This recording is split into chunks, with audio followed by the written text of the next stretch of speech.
Ẹ̀ka ẹ̀ṣọ́ ààbò tó ń ṣọ́ ẹnubodè ìyẹn Nigeria Customs Service ti Ogun One Area Command Ìdíròkò ti gba àwọn àpò oògùn olóró igbó tó lé ní 10,084 tí iye owó rẹ̀ sì ju mílíọ̀nù 7,883 lọ ní oríṣiríṣi agbègbè ní ìpínlẹ̀ Ògùn.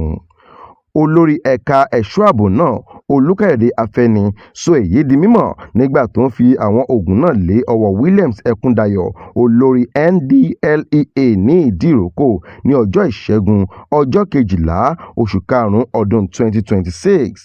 Afẹ́ni ṣàlàyé pé ìgbésẹ̀ náà jẹ́ ọ̀nà láti dáàbò bo àwùjọ pàápàá àwọn ọ̀dọ́ kúrò nínú ewu lílo oògùn olóró.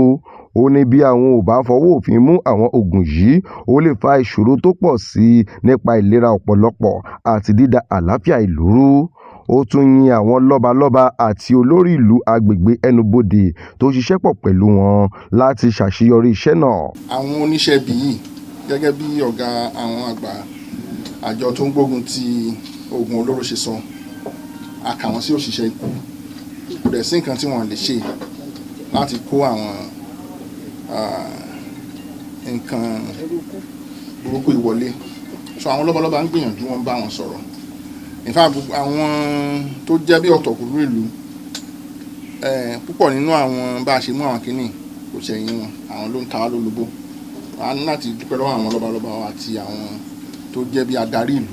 Ó sì kìlọ̀ fún àwọn tó ń ṣe iṣẹ́ fàyàwọ́ náà wípé kí wọ́n yàgò fún un, bí kò ṣe bẹ́ẹ̀ wọ́n máa fojú ba iná òfin.